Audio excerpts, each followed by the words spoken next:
لیتے ہیں جی ہیلو السلام علیکم اسپین سے جی میں اسپین سے بول رہی ہوں تو میں پیر صاحب سے بات کرنا چاہتی ہوں جی سوال السلام علیکم وعلیکم السلام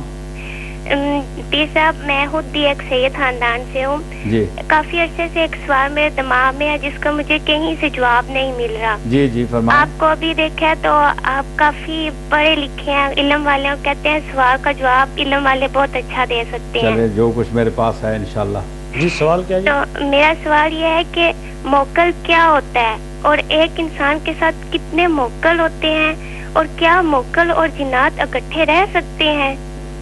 ہاں اس سلسلے میں یہ ہے کہ یہ عملیات سے تعلق رکھتی ہیں یہ چیزیں تو اصل میں جو انسان عبادت کرتا ہے اس سے ایک روحانی سی مخلوق پیدا ہوتی ہے جو ہمیں نظر نہیں آتی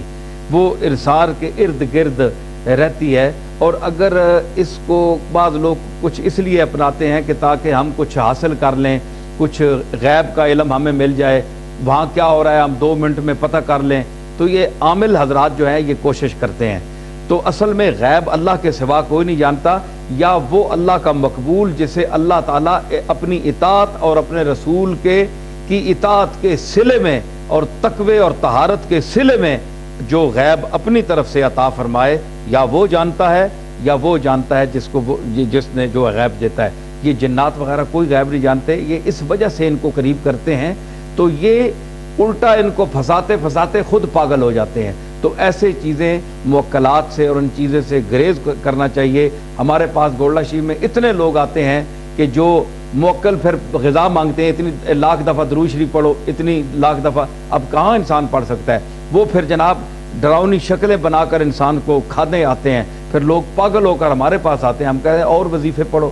پاگل ہو اللہ نے نماز فرض کی ہے 5 نمازیں پڑھو روزہ رکھو جو رسول اللہ نے سادہ تعلیم آپ کو دی ہے آپ الجھن میں کیوں اپنے آپ کو ڈالتے ہیں رسول اللہ نے انسان کو اتنا لادا نہیں ہے کہ آپ یہ بھی کریں وہ بھی کریں جتنے آج کل یہ دم درود والے اور مشائخ اور یہ حضرات جتنے بتاتے ہیں آپ رسول اللہ کی طرف سے آپ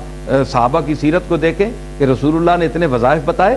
رسول اللہ نے اتنی جھمیلوں میں انسان کو ڈالا حضور نے تو صاف اپنا عمل جو صحابہ سے منقول ہے تو ان جنات کے اور ان موکلوں کے چکر میں نہ آئیں یہ اللہ تعالیٰ بچائے سیدھی حضور کی تقلید کریں اور آپ کے ارشادات اور عمل پر عمل کریں مختصر انہوں نے ایک اور بات پوچھی تھی کہ کیا جن اور جو موکل ہے وہ اکٹھے رہ سکتے ہیں اکٹھے رہ سکتے ہیں جی آپ دیکھیں نا جی انہیں کوئی اگر اکٹھا رہنا چاہیں تو ہم انہیں روک تو نہیں سکتے نا